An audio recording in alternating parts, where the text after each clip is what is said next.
arquitectura medieval, del gótico, del renacimiento, encontré que había unos procesos que iban de lo más simple a lo más complejo.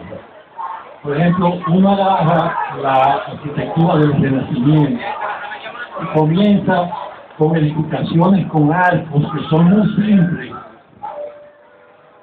Y según va pasando, esto es ahora no según va pasando el tiempo, el arco se va rompiendo, se va complicando, el espacio va cambiando y se va haciendo cada vez más compleja hasta llegar al manierismo, pasar al barroco y llegar al rococó, que ya es la exageración de una arquitectura riquísima, llena de elementos, e inclusive la luz forma parte de esa arquitectura. Entonces, yo comencé, ya cuando yo me dedico a la literatura, que comencé a hacerlo en 1986, cuando yo tenía 56 años, comienzo a leer y a leer y a leer, comienzo a estudiar a Bosch, no lo había hecho, me leí La Mañosa Escondida en 1946, porque todavía era la época de Trujillo y Bosch era enemigo de Trujillo, y no se podía leer a la luz.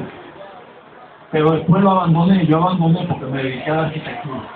Comencé a leer y comencé a darme cuenta que existía el mismo proceso en la literatura. ¿Y por qué escogí? Yo en realidad lo que quería hacer era un ensayo con 5 escritores, que eran Juan Bosch, Virgilio Díaz Bullón, René del Risco, Pedro Pey y Enriquillo Sánchez, que para mí los escogí porque son genios. Ahí no hay vuelta a todo. Puede haber otros genios al mismo tiempo que ellos, pero ellos 5 son genios de la literatura. Eso hay que decir. Hay que estar orgulloso de eso. Muy bien. Ahora, ¿qué pasa? Tú vas a ver cuando leas el trabajo que la situación de la simplicidad en la literatura comienza con el manejo de la palabra, el manejo sencillo, oraciones sencillas, temas explícitos que hacen que sea entendido, es decir, el autor está expresando lo que está pasando y no oculta nada. Ahora, cuando pasa a Virgilio Díaz Bullón, que trabaja con el constructivismo y que trabaja con el surrealismo, ya el tema comienza a hacerse más complejo. Ya el lector no tiene que aceptar sencillamente lo que está escrito, sino lo que tiene que interpretar que el autor está planteando a través de, por ejemplo, en el cuento El Círculo de Virgilio Díaz Bullón,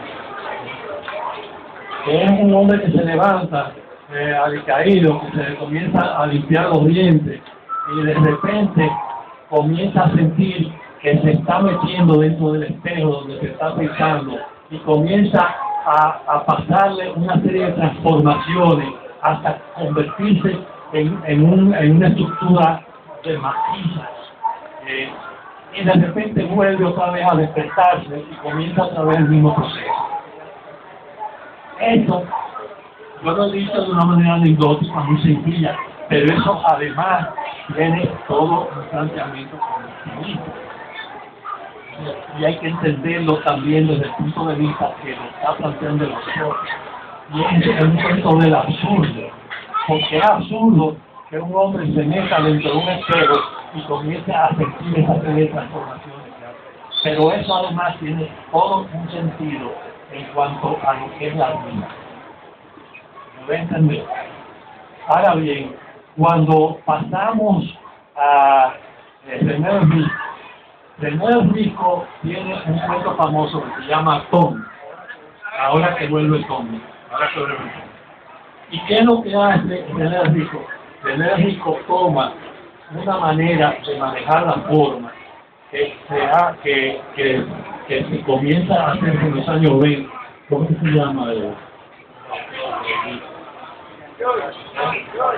Joyce tiene la asociación al interior, y él toma eso, pero le hace un pequeño cambio, y es que le hace una asociación de ideas, como si él estuviera hablando a una segunda persona, que no ocurre con él, como si estuviera hablando de Atón. Entonces uno no sabe si en realidad en ese planteamiento que hace de Berry, él está hablando realmente a Tom, o él está hablando con un Tom en su imaginación.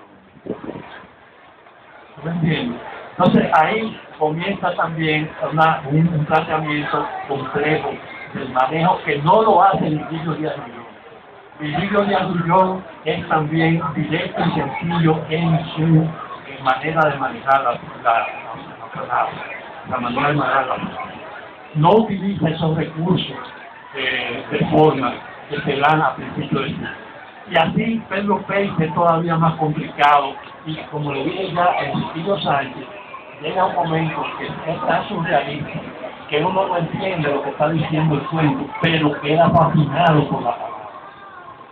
Sencillamente se escribe de una manera tal que uno lo lee y lo lee y lo lee, y aunque no entienda nada, lo sigue leyendo hasta el final.